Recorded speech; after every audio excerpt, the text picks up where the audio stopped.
Hi, how's it going? It's been a while. I did put out a short about a week ago about my plants. But other than that, it's probably been a month since I've made a posting. It's all good. Just a lot of things, a lot of creativity, things that I'm working on and doing that have been keeping me busy. But I wanted to come on here because I had a friend reach out to me yesterday.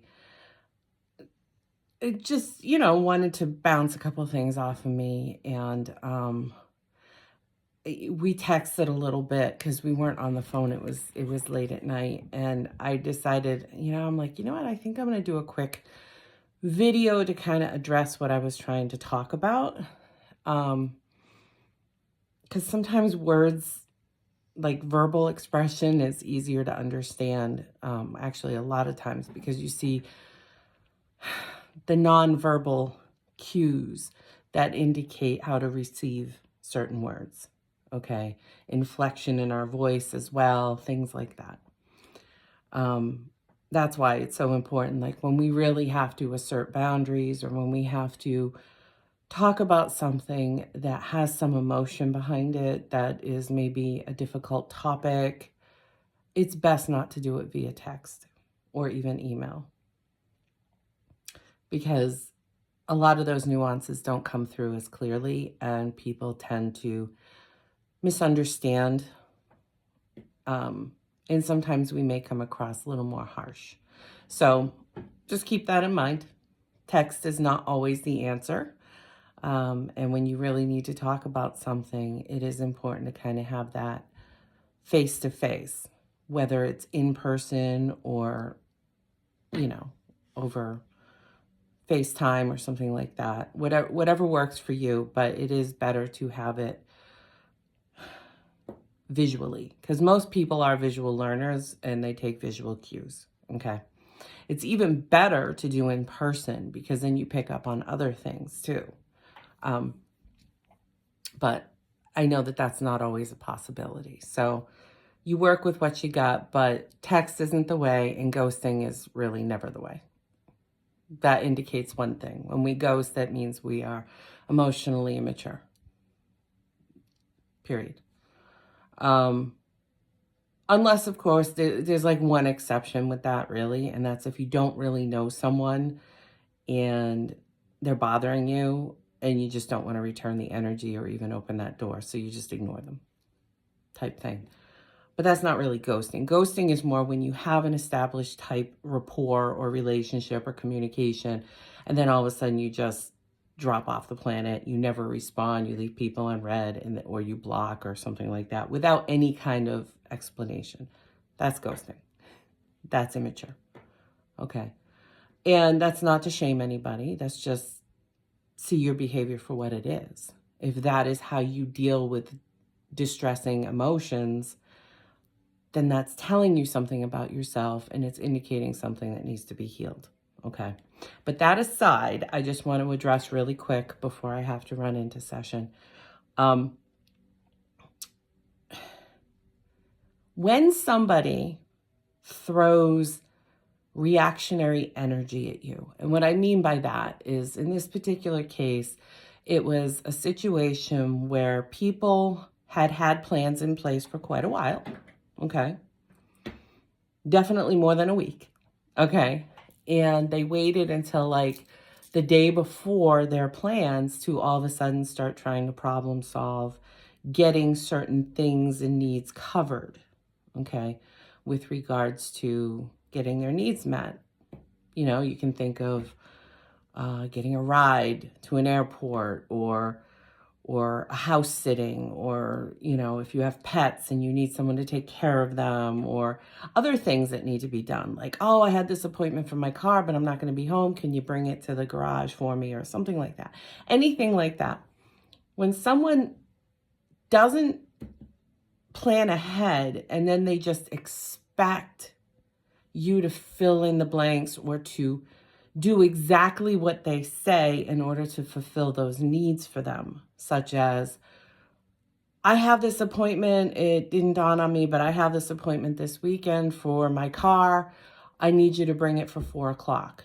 And what if the people that you're reaching out to, they're not available at that time, right? So this is why it's really on the person to kind of problem solve these things in advance. That's preparation, right? We can't, best laid plans and all. Not everything is going to go as planned, because what if the garage ends up canceling or something like that? So maybe I reach out last minute because I forgot, which can be legit, right? And someone is available to bring it, and then I find out the garage is closed, then I have to let them know, right? Sometimes there is a little chaotic energy that we have to deal with, and it's not always due to lack of preparation. Sometimes it's just the way the cookie crumbles sometimes, So with that being said, just because it's chaotic energy doesn't mean we have to react to chaos. If we're grounded and we are calm, then we can respond in the best way possible for whatever the scenario is. Okay, so if I'm really grounded and I'm on vacation now and my garage calls me and says, well, this got canceled, instead of being like, oh my God, what do I do? If I'm calm, then I'm going to be like, okay, well, then I need to let so-and-so know. Thank you, and we'll reschedule when I get home. I don't have to do it right then.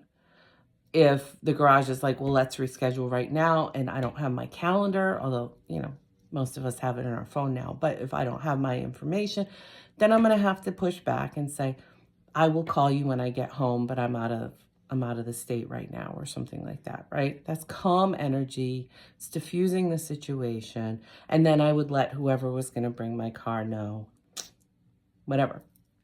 Now, from the person's point of view that this was projected onto, okay, initially, that gets a call like the day before this person's leaving that says, I need you to bring my car to the garage at 4:00. Well, if I'm not available at 4:00 that day, how am I going to deal with that, right? So maybe it's, unfortunately, I can't. I'm not around. Now, if that person looks at me as being difficult because I'm not available due to someone else's lack of planning, that's projection, right? I don't have to react to that. I don't have to defend myself.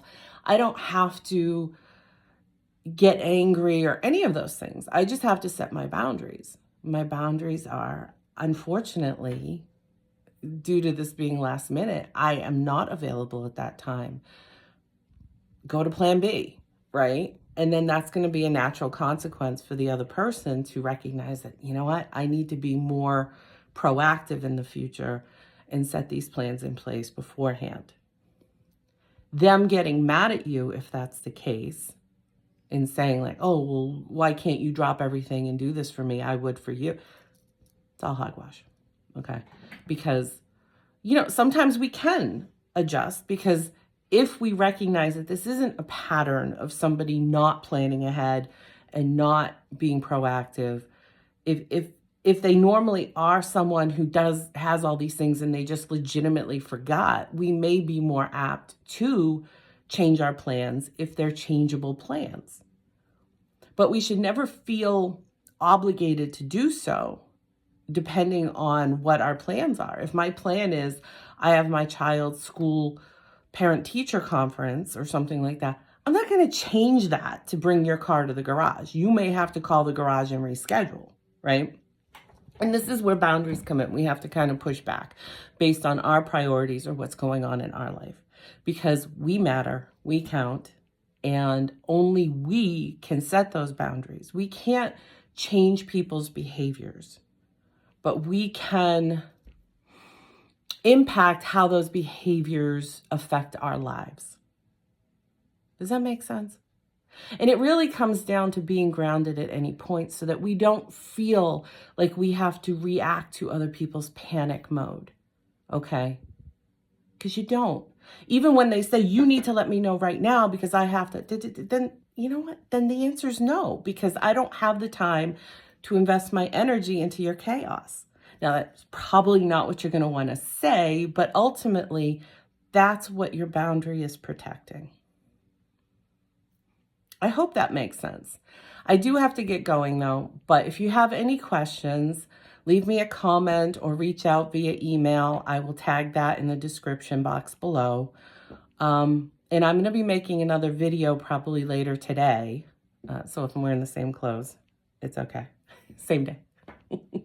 But in any case, because there are some announcements that I want to make. Hopefully I get to it. If not, it'll happen when it needs to happen. Okay. But I did want to at least come on here and discuss that. And there are going to be all kinds of nuances that can come up with those types of scenarios. But that's why it's so important, especially with the chaos going on in the world and in our lives and within ourselves, if we're doing our own work, okay? It is important to ground yourself every day. And what I mean by that is just really get centered in yourself. Get to a place of calm. It is not your responsibility to react or jump into the pool of other people's chaos. Right, wrong, or indifferent. Even when it is chaos, like, oh my God, this accident just happened, I need you to get to the hospital. We don't have to react. We want to be calm because we're only going to be as good for others as we are for ourselves first, right? We need to be calm if we're going to get there safely. Maybe we need to be calm to help that person relax, okay? So that they can be calm to make the right decisions in the moment. When we're in reactionary mode, we usually engage in behaviors, thoughts, or any, that we end up, especially, when it's with other people, that we end up regretting. So maybe we're driving unsafe and we get into an accident or we cause an accident. Or maybe we're so reactionary that we give away our power and say, I don't know what to do. What should I do? And maybe because that person doesn't have all the answers or know your life the way you do, they make a call that you're not happy with down the road. So this is the importance of being grounded, being calm, okay? So that you can make the choices that are best aligned with your highest good. And therefore, again, you're going to be showing up better for other people as well.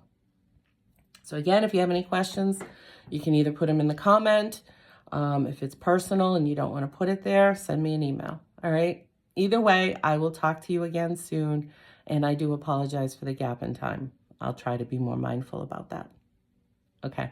Have a great one. And enjoy, if you're in Massachusetts like me, enjoy this heat wave. It's like in the 50s and I'm in a sleeveless shirt. It's been cold.